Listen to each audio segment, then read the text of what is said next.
TN Bharti welcome all of you in today's English class. Today we are going to learn the solution of the lesson My Elder Brother, class 5th NCERT English. So dear children, let's begin the solution with reading is fun. Okay, the first question is, what are the things that Munna liked to do? What are the things that Munna liked to do? And the answer is Munna liked to play games on green fields and enjoying the gentle breeze. तो प्यारे बच्चों, इसकी meaning यह है कि मुन्ना को क्या चीज़ें पसंद थी। तो मुन्ना को गेम्स खेलना ग्रीन फील्ड्स पर और उसके साथ ठंडी ठंडी हवा बहुत पसंद थी। चलिए आते हैं सेकंड क्वेश्चन पर। व्हाट डिड भैया डू ऑल डे? भैया स्टडीड ऑल डे। भैया पूरे दिन क्या करते रहते थे? भैया तो पूरे दिन पढ़ाई करते रहते थे। Now come to the third question. Why was Munna not happy with the time table that भैया मेड फॉर हिम? भैया ने जो मुन्ना के लिए टाइम टेबल बनाया उससे मुन्ना खुश क्यों नहीं था? Munna was not happy with the time table that भैया made for him because there was no time to play in the time table. Time table में खेलने के लिए कोई टाइम ही नहीं था और मुन्ना को तो खेलना बहुत पसंद था, इसीलिए वो टाइम टेबल से खुश नहीं था। Now come to the fourth question. How do you think Munna felt when his brother was so strict with him? Why was भैया सो स्ट्रिक्ट विथ हिम? तो आप लोगों से ये क्वेश्चन फोर्थ में पूछा गया है कि आपको कैसा महसूस होता है। आप सोचिए कि मुन्ना के भैया जब उसके साथ बहुत ज़्यादा स्ट्रिक्ट होते होंगे तो उसको कैसा फील होता होगा, आप बताइए। और भैया इतने स्ट्रिक्ट थे क्यों? तो इसका आंसर होगा, देखिए यहाँ पर आंसर काफ़ी थोड़ा सा मैंने मतलब इलेबरेट करके थोड़ा बड़े में लिख दिया है, ठीक है। अब देखिए, I think Munna felt sad and afraid when his brother was so strict with him. Bhaiya was so strict because he was worried about Munna's studies. Munna की पढ़ाई को लेके उसके भैया थोड़े चिंतित रहते थे, इसीलिए वो मुन्ना को जो है मतलब मुन्ना से बहुत ज़्यादा स्ट्रिक्ट रहते थे वो। चलिए अब नेक्स्ट क्वेश्चन की तरफ आते हैं। Fifth question. Why whose character do you like more, Munna's और भैयाज? वाई? आपको किसका कैरेक्टर ज़्यादा अच्छा लगता है, मुन्ना का या भैया का? Answer is I like the character of Munna because he likes to play like us and he is good at studies too. देखिए, मुन्ना का कैरेक्टर बच्चों को ज़्यादा अच्छा लगेगा क्योंकि मुन्ना को बच्चों की तरह खेलना ज़्यादा पसंद था, जबकि भैया को तो खेलना पसंद नहीं था। और मुन्ना पढ़ने में भी अच्छा था, तो ऑब्वियस सी बात है बच्चों को मुन्ना का कैरेक्टर ज़्यादा अच्छा लगेगा। Now come to the let's talk part. Okay, so first question is, इसमें क्या करना है, आपको डिस्कस करना है। ये लेट्स टॉक पार्ट है, लेकिन फिर भी मैंने इसको सॉल्व कर दिया है, आप चाहें तो अपनी नोटबुक में लिख सकते हैं। Do you have a timetable at school? How many periods are there for the following subjects and activities in 1 week? अब एक वीक में, 1 week means Monday to Saturday के बीच में जो आपके क्लासेस चलती हैं, उसमें किस सब्जेक्ट को, किस एक्टिविटी को कितने पीरियड्स दिए गए हैं वो आपको लिखना है। तो सबसे पहले मैंने आंसर लिख दिया इस पार्ट का। Do you have a time table at school? Yes, we have a time table at school. तो इसका आंसर ये हो गया। अब बाकी सारे क्वेश्चंस में इंग्लिश के 6 पीरियड हैं, हिंदी के 6 पीरियड, मैथ्स के 6 पीरियड। 6 पीरियड कैसे? मंडे टू फ्राइडे 5 डेज और फिर एक ब्लॉक पीरियड होता है, तो ये 6 पीरियड्स हो गए 1 वीक में, ठीक है। हर सब्जेक्ट के 6 पीरियड्स। और गेम्स के 4 period. Social studies 5th class में कोई पीरियड नहीं होता है, वो EVS के साथ ही इंक्लूड होता है, ठीक है। तो games 4 period, arts 4 period, craft 4 period, craft को हम लोग वर्क एजुकेशन भी बोलते हैं, तो 4 period, music 2 period, dance 2 period, any other activity 8 periods. 8 periods any other activity पता है कौन सी वाली है? जो आप लोग सैटरडे को फन डे में इंक्लूड करते हैं, वो 8 पीरियड्स को हम लोग एनी अदर एक्टिविटी में इंक्लूड कर रहे हैं, ठीक है। Now come to the let's talk part, question number 2। Now make a time table for yourself including your study time and your play time. अब आपको एक टाइम टेबल बनाना है अपने स्टडी टाइम से लेकर के प्ले टाइम तक, हर चीज़ का। तो 5 to 6 AM योगा, यहाँ से मैंने स्टार्ट किया। 5 AM पर बच्चा जग रहा है और 6 AM। इसके बाद अब अपना टाइम टेबल खुद ही बनाएंगे आप लोग पेरेंट्स का सजेशन ले सकते हैं, अपने एल्डर ब्रदर्स सिस्टर्स, किसी भी एक्सपर्ट एडवाइस को आप लोग ले सकते हैं अपने टाइम टेबल के लिए. But dear students, you have to prepare your time table at yourself. Okay, try to make this time table on A4 size sheet and paste it in your bedroom, and try to make a practical timetable. Don't be so strict with yourself. Okay? कई बच्चे बहुत ही खतरनाक time table ऐसा बनाएंगे कि बिल्कुल ऐसे पढ़ना है वैसे पढ़ना है. ऐसा टाइम टेबल ना बनाए जो फॉलो ना हो, जो प्रैक्टिकल ही ना हो. आप लोग बिल्कुल अच्छा टाइम टेबल फ्लेक्सिबिलिटी के साथ बनाएं जिसको आप लोग फॉलो करें और उसका बेनिफिट भी ले सकें. चलिए हम लोग मूव करते हैं नेक्स्ट क्वेश्चन पर. Now this is creative writing. तो let's read this question. The format of a letter is given to you. Letters to friends and close family are written in the same way as you speak to them. तो प्यारे बच्चों, अब मैं आप लोगों को पहले एक्सप्लेन करूँगा ये है क्या. क्रिएटिव राइटिंग क्या है? क्रिएटिव राइटिंग ये है कि जो आप लोग खुद से क्रिएट करके लिखते हैं उसको बोलते हैं क्रिएटिव राइटिंग. तो इसमें क्रिएटिव राइटिंग में आज आप लोगों को पढ़ाना है लेटर. तो मैं आप लोगों को लेटर डिस्क्राइब करूंगा. तो सबसे पहले लेटर, कोई भी लेटर हम लोग लिखते हैं तो उसका एक फॉर्मेट होता है. मतलब फॉर्मेट मीन्स तरीका, स्टेप्स, उसको स्टेप बाय स्टेप लिखते हैं. तो कोई भी लेटर अगर आप अपने फ्रेंड या किसी फैमिली मेम्बर को भेज रहे हैं तो उसका फॉर्मेट ये है कि सबसे पहले राइटर्स एड्रेस, मतलब जो लेटर लिखेगा उसका एड्रेस. देखिए यहाँ पर ये राइटर्स एड्रेस है इतना यहाँ तक, ठीक है. उसके बाद डेट, किस डेट को ये लेटर लिखा जा रहा है, जिस डेट में आप लेटर लिखेंगे उस डेट को मेंशन करेंगे. एंड ग्रीटिंग्स, आप जिसको एड्रेस कर रहे हैं, मतलब जिसके लिए लेटर लिखना है उसके लिए ग्रीटिंग्स, मतलब माय डियर या जो भी आप लिखना चाहें तो वो लिख सकते हैं आप. एक्चुअली हम लोग मेन माय डियर ही यूज़ करते हैं किसी फ्रेंड या फैमिली मेम्बर को एड्रेस करते हुए. तो चलिए इस लेटर को पढ़ते हैं. सबसे पहले देखिए इस फॉर्मेट को आप लोग समझ लीजिए. पहले इस फॉर्मेट को हमेशा याद रखना है. Step 1 writer's address, second number date, उसके बाद ग्रीटिंग, उसके बाद इंट्रोडक्शन पार्ट, और उसके बाद बॉडी ऑफ द टेक्स्ट. ये बॉडी है, ये इंट्रोडक्शन है, ठीक है. ये इंट्रोडक्शन है, ये बॉडी है, और ये है देखिए एंडिंग, ठीक, ये है एंडिंग. चलिए, और ये लास्ट में क्या है, क्लोजिंग. एंडिंग के बाद क्लोजिंग, क्लोजिंग में ये आता है. तो चलिए अब मैं आप लोगों को पूरा लेटर एक्सप्लेन कर देता हूँ. Dear children, this is my, पहले इस लेटर को मैं पढ़ के आपको सुना देता हूँ. This is my first letter after the summer vacations. We started our classes the day after we reach the hostel. I have settled in well.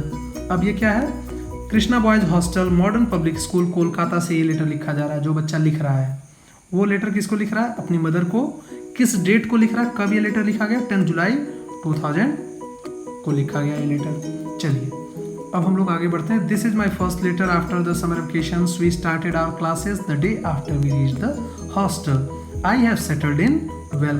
This was the introductory part. Okay, ये introduction था letter का. प्यारे बच्चों, ये letter का क्या था, introduction था. तो अब हम लोग चलिए आते हैं नेक्स्ट पार्ट पर. We have a new teacher for clay modeling and poetry. She tells us how to make fruits and vegetables with clay. We then paint them. They look so real. We have a new teacher for clay modeling and pottery. She tells us how to make fruits and vegetables with clay. We then paint them. They look so real.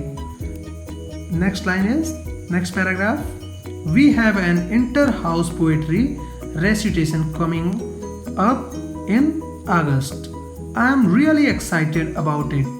It is a long poem, but we learn it together with our teacher. तो हमारे school में एक poetry recitation competition था. उसमें क्या हुआ कि बहुत ही लंबा पोएम था, लेकिन हम लोगों ने अपने टीचर के साथ मिलकर इसको लर्न कर लिया था. तो ये तो बॉडी पार्ट था. जो मैसेज, मतलब जो हम मैसेज देना चाहते हैं, जो हम बताना चाहते हैं अपने फ्रेंड या फैमिली मेम्बर को, उसकी मेन बॉडी ये है, ठीक है. अब आते हैं हम लोग एंडिंग पार्ट पर. It is nice to be in school with my friends and teachers. I remember you and Baba a lot. Give my love to grandmother and grandfather. तो grandmother and grandfather को आप मेरा प्यार बोलना, और मैं teachers और students के साथ, अपने फ्रेंड्स के साथ बहुत ही अच्छा फील कर रहा हूँ।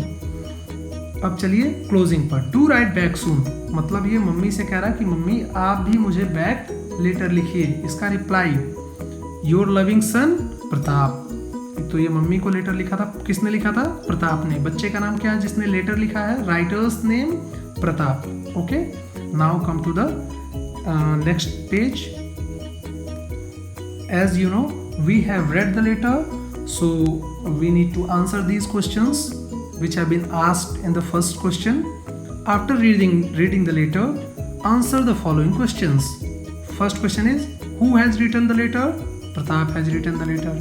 To whom has the letter been written? Ma. Where is the writer of the letter? In the hostel. Writer of the letter is in the hostel. That's why he is writing a letter to his mother. What is the name of the hostel? Krishna Boys Hostel. On which date was this letter written? It was written on 10th July 2000. Okay, the date was mentioned there in the letter. We have seen it. Now come to the next question. Second, now write a letter to your friend or relative in another city telling him or her about activities, events in your school. Follow the same pattern as the above letter. Dear friends, now it's your chance to write a letter.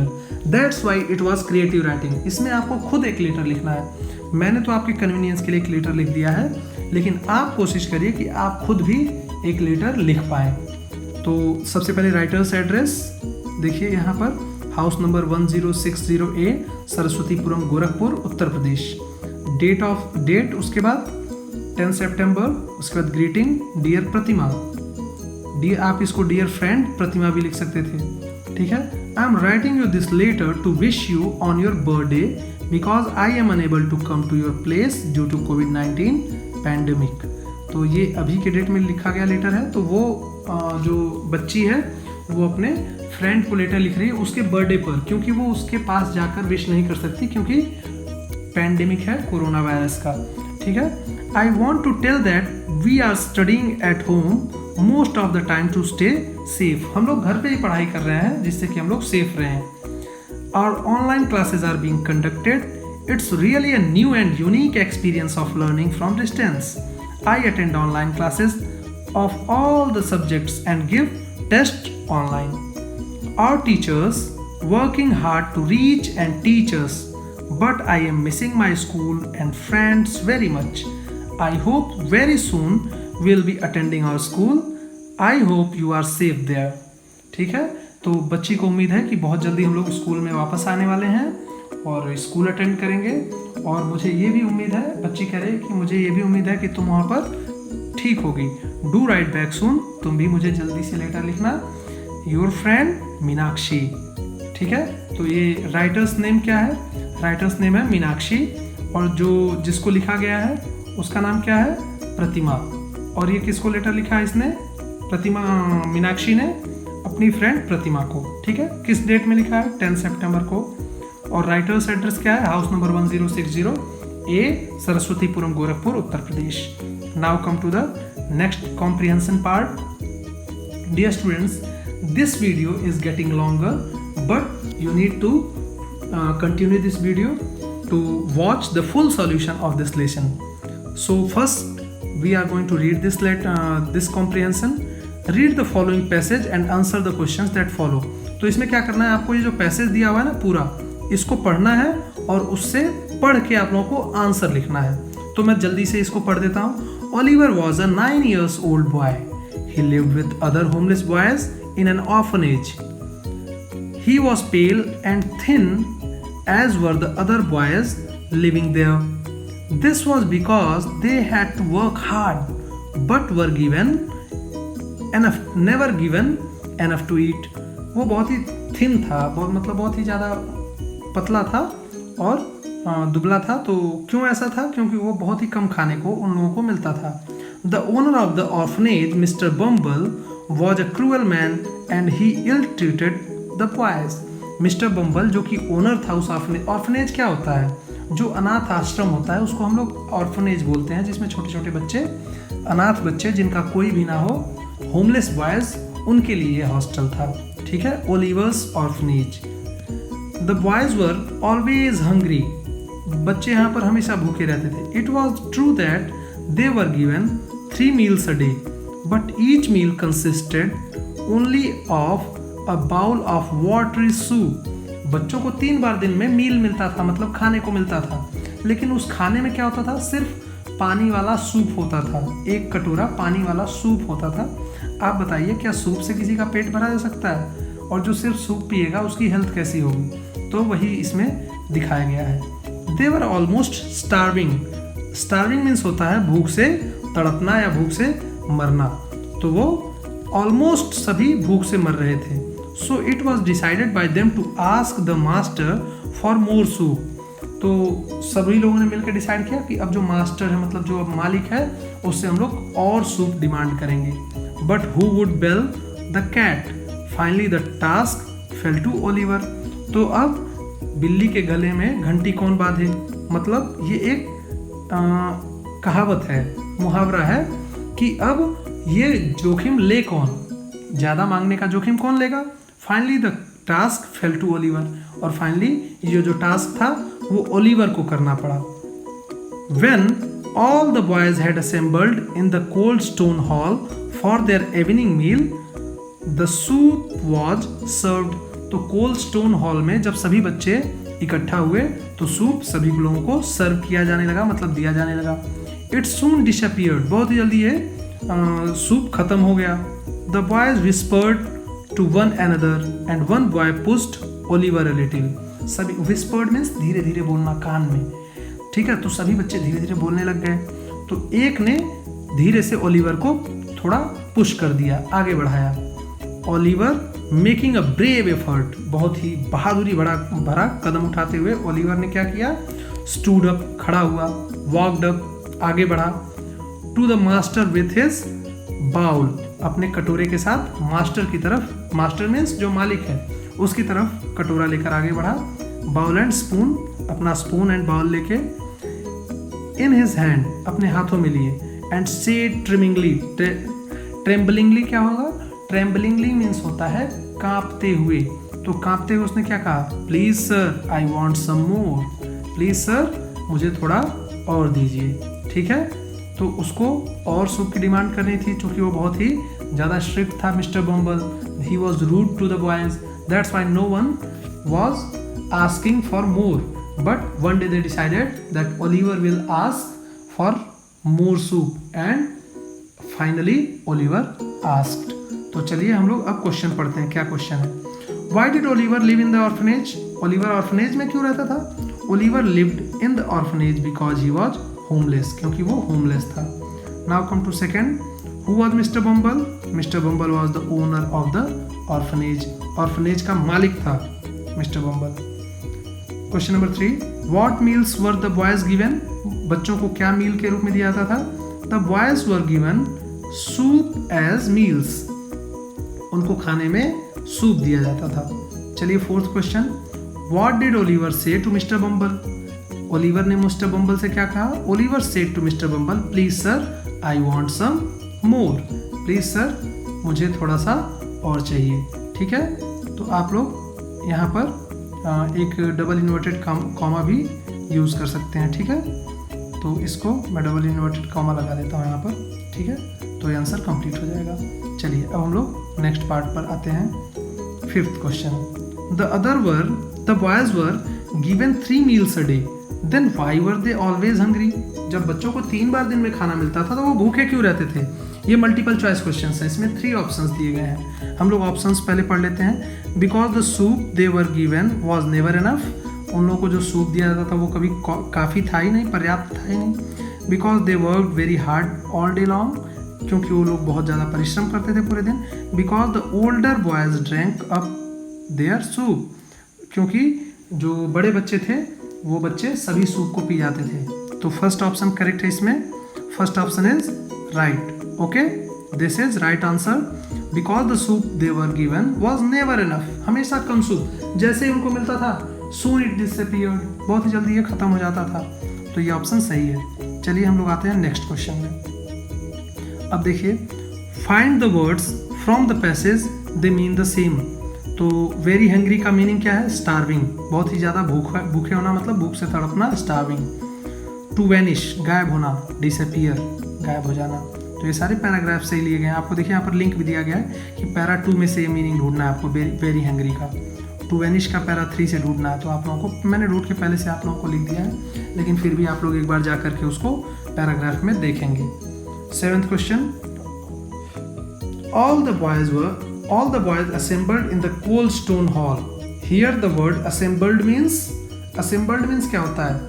collected, moved away, work together। तो ये work together और collected दोनों नहीं है, और sorry moved away और work together ये दोनों नहीं है, ये गलत ऑप्शन है। ठीक, तो ये सारे गलत ऑप्शंस थे। एक ही करेक्ट ऑप्शन है collected. Second option is right. Now come to the 8th question. From the word assembled remove the last two letters. Add one letter to make a word which means a time at the school when the whole school gathers.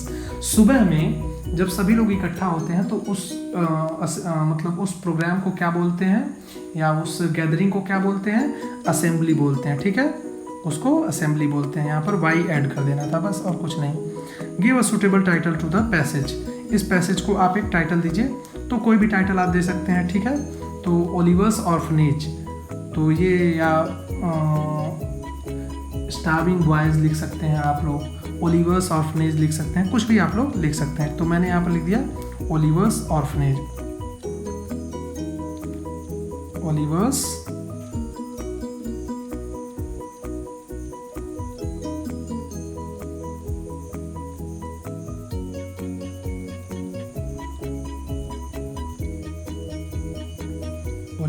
orphanage.